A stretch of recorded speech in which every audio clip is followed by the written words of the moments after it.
Hi friends, ఒక చిన్న విషయం. ఇంకోటి అందరికి తెలియని నిజం ఏంటంటే, అందరు నన్ను ఎంతో చదువుకుర్రు, ఏదో చేసిర్రు అనుకుంటారు. నేను చదివింది 10th క్లాస్ బ్రో. ఎందుకు చెప్తున్నావు అని అంటే చెప్పాలనిపించింది, ఈ టైంకి చెప్తున్నా. అందులో ఏం లేదు తెలుసా, నేను డాటాలు కాపీ చేయడం కానీ, ఏదన్నా చిన్న చిన్నవి ఉంటాయి వాట్స్ కానీ, కొంచెం ఏదైనా ఎవరి ఫోల్డర్ అయినా ఫీడ్ చేయడం కానీ నాకు రాదు సరిగా. నాకు వచ్చిన దానికి, నాకున్న మైండ్ తోటి నేను ఏం చేస్తా తెలుసా ఫ్రెండ్స్, చిన్న ఎగ్జాంపుల్ చూపిస్తా చూడండి.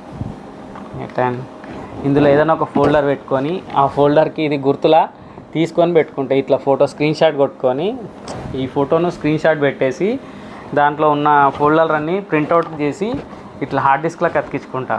అయితే నాకు ఆ పైన థంబ్నైల్ ఫోటో కనిపిస్తుంది కదా, దాంతో ఇది ఈ ప్రోగ్రామ్ అని చెప్పేసి గుర్తుపట్టుకుంటా. ఇట్లా కొంచెమన్నా మన మైండ్ని ఉపయోగించుకుంటే ఏదో ఒకటి చేయగలుగుతాము.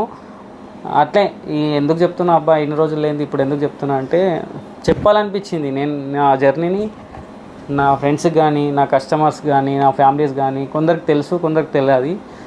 అందరికీ తెలవాలనో నేను చెప్పుకుంటున్నా, నాకు నచ్చింది నేను చెప్పుకుంటున్నా. కొందరు నచ్చకుండొచ్చు. దయచేసి మీకు అంటే మిమ్మల్ని ఉద్దేశించి అనట్లేదు, ఏదో మీకేదో చెప్పాలని అనట్లేదు. కొంచెం నాకు కూడా ఫాలోవర్స్ ఉంటారు కదా, వాళ్ళు చెప్పారు అన్న నీ స్టోరీ చెప్పండి అన్న అంటే, ప్రతి ఒక్కళ్ళకి నేను పర్టికులర్గా చెప్పలేను కాబట్టి అదంతా దీంట్లో స్టోరీ లాగా చేసి పెట్టుకుంటున్నా. ఓకేనా? దయచేసి సపోర్ట్ చేయండి, అట్లాగే ఫాలో చేయండి. మన ఎస్ఎస్ ఫోటోగ్రఫీ శంకర్ అన్నని మాత్రం మర్చిపోకండి. బాయ్.